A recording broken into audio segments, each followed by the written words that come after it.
Hello students, welcome to ATP star the super learning platform. तो इस आज के सेशन के अंदर हम जो चीज डिस्कस करने वाले हैं वो है how to manage term one and NTC stage one.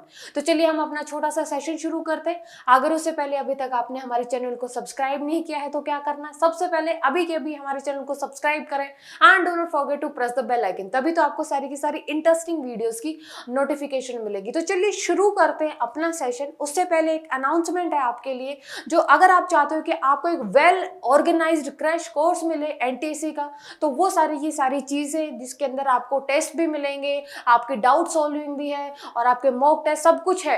अगर आप वो चाहते हैं कि आपको वो क्रैश कोर्स मिले तो डिस्क्रिप्शन के अंदर आपको सारी की सारी डिटेल मिल जाएंगी। ठीक है, तो चलिए शुरू करते हैं सेशन को कि कैसे हम मैनेज करें।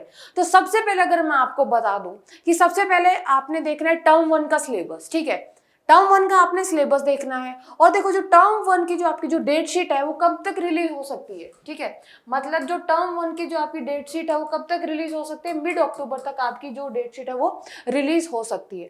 तो सबसे पहले एक एज है आपके पास, वो एज क्या मिला आपको कि जो टर्म वन के जो एग्जाम है वो आपके क्या होने वाले हैं, ऑब्जेक्टिव या सब्जेक्टिव। जो आपके एग्जाम होने वाले हैं वो क्या होंगे, ऑब्जेक्टिव।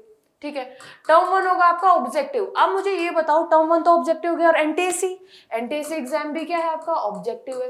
ठीक है, तो इसका मतलब आप हायर लेवल का तो पढ़ ही रहे हो ना। एनटीएससी आपने सारा का सारा सिलेबस कवर करना है एनटीएससी का, तो आप हाई लेवल का पढ़ रहे हो। एनटीएससी एक हाई लेवल का है। अगर आपने हाई लेवल पढ़ लिया तो इसका मतलब जो आपके बोर्ड एग्जाम है जिनमें सेम ऑब्जेक्टिव क्वेश्चंस पूछे जाने वाले हैं, जिनका जो लेवल है एनटीएससी तो डेफिनेटली कम होने वाला है और आपके लिए वो आसानी से हो जाएगा। ठीक है, और आपने एनसीईआरटी पढ़नी है। जो टर्म वन एग्जाम है आप उनके लिए क्या पढ़ोगे, एनसीईआरटी, और एनसीईआरटी ही आपने किसके लिए पढ़नी है, एनटीएससी के लिए। तो इसका मतलब कुछ अलग तो पढ़ना है ही नहीं। मतलब ये तो सोचना ही नहीं है कि टर्म वन अलग है, एनटीएससी अलग है, मैं कैसे क्या मैनेज करूं। अगर आप हाई लेवल का पढ़ के चल रहे हो, एनटीएससी पढ़ के चल रहे हो, तो इसका मतलब आप बोर्ड एग्जाम आराम से कर लोगे। ठीक है, अब देखो सबसे पहले अगर मैं बात करूं सिलेबस की। ठीक है, सिलेबस तो कम मिलेगा आपका एनटीएससी से। ठीक है, क्योंकि आपने उसमें 9th भी पढ़ना है, 10th भी पढ़ना है। ठीक है, सब कुछ पढ़ना है, रीजनिंग भी पढ़नी है, सोशल साइंस भी पढ़नी है। तो देखो साइंस का अगर मैं बात करूं, साइंस में टर्म वन का क्या क्या सिलेबस है, तो कम सिलेबस है। कौन कौन से चैप्टर्स हैं, chemical reactions, acid base and salts, metal and non metal, life process and reflection and refraction, and human I and the colourful world.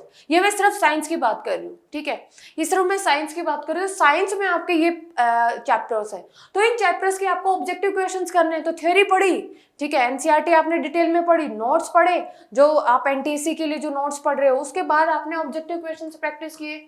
ठीक है, ऑब्जेक्टिव क्वेश्चन प्रैक्टिस किए तो आपका किसके लिए हो गया, टर्म वन के लिए हो गया। और टर्म वन के लिए हो गया तो मतलब वही किसके लिए है, एनटीएससी के लिए है। ठीक है, तो आप अपने दिमाग से ये कंफ्यूजन तो निकाल ही दो कि एनटीएससी अलग है और आपका टर्म वन अलग है। ठीक है, बात आती है क्वेश्चन प्रैक्टिस की, एनसीईआरटी बेस्ड क्वेश्चन प्रैक्टिस। ठीक है, आपको इनफ डीपीपीज एमपीपीज मिल रही होंगी। ठीक है, तो उसके बेसिस पे आप सारी की सारी चीजें प्रैक्टिस कर सकते हो। ठीक है, अब हम बात करते हैं कि यार आपने term one will be objective type. ठीक है, टर्म तो एग्जाम जो टर्म वन है तो ऑब्जेक्टिव टाइप होगा। अब 50% एंटायर सिलेबस आएगा, मतलब ज्यादा सिलेबस नहीं आएगा आपका, क्या आएगा, 50% ही सिलेबस आएगा। 50% सिलेबस आ गया तो आपकी टेंशन तो वैसे ही कम हो गई है ना। तो लेकिन आपने सिर्फ टर्म वन नहीं करना है, अभी आपने क्या करना है, टर्म वन के साथ साथ एनटीएससी है और एनटीएससी का 9th 10th का भी सिलेबस है। ठीक है, तो आप ऐसे कंफ्यूज मत हो, अपना जो फोकस है वो एनटीएससी छोड़ना नहीं है, क्योंकि जो एनटीएससी एग्जाम है उसके अंदर ज्यादा दिन नहीं रह गए हैं। ठीक है, तो मतलब जो आपकी मेरे ख्याल से जो डेट है दोनों की दोनों आसपास ही होंगी। अगर आप हाई लेवल का पढ़ के चल रहे हो तो इसका मतलब है आपको ज्यादा टेंशन लेने की जरूरत नहीं है। एनटीएससी की अगर आपने इनफ क्वेश्चंस प्रैक्टिस किए हैं तो आप किसके लिए कर लोगे, ऑटोमेटिकली टर्म वन के लिए कर लोगे। ठीक है, मतलब प्रैक्टिस करनी है आपने, प्रैक्टिस बहुत ज्यादा करनी है। ठीक है, प्रैक्टिस बहुत ज्यादा करनी है, ज्यादा से ज्यादा आपको प्रैक्टिस करनी है और डेफिनेटली आप टर्म 1 में भी अच्छा करोगे और एनटीएससी में भी अच्छा करोगे, ठीक है। ज्यादा से ज्यादा मॉक टेस्ट लगाने हैं अगर आप चाहते हो कि आपको टाइम बाउंड प्रैक्टिस, क्योंकि देखो ऑब्जेक्टिव है तो इसका मतलब टर्म 1 में भी ऑब्जेक्टिव होगा, तो आपका जो मैनेज करने का तरीका पता चल जाएगा, ठीक है, आपकी कैसे कितने टाइम में कितने क्वेश्चंस ठीक करते हो। तो अगर आप चाहते हो कि टाइम बाउंड प्रैक्टिस आपको करने को मिले तो ये जो टाइम बाउंड प्रैक्टिस है आप एटीपी स्टार ऐप को डाउनलोड कर सकते हैं, वहां पर आपको फ्री सारे के सारे टेस्ट मिलेंगे। आप डिसाइड कर सकते हो अपने तरीके से कि आपको फुल चैप्टर का देना है या फिर एक टॉपिक का देना है, ठीक है, वो आपके ऊपर है।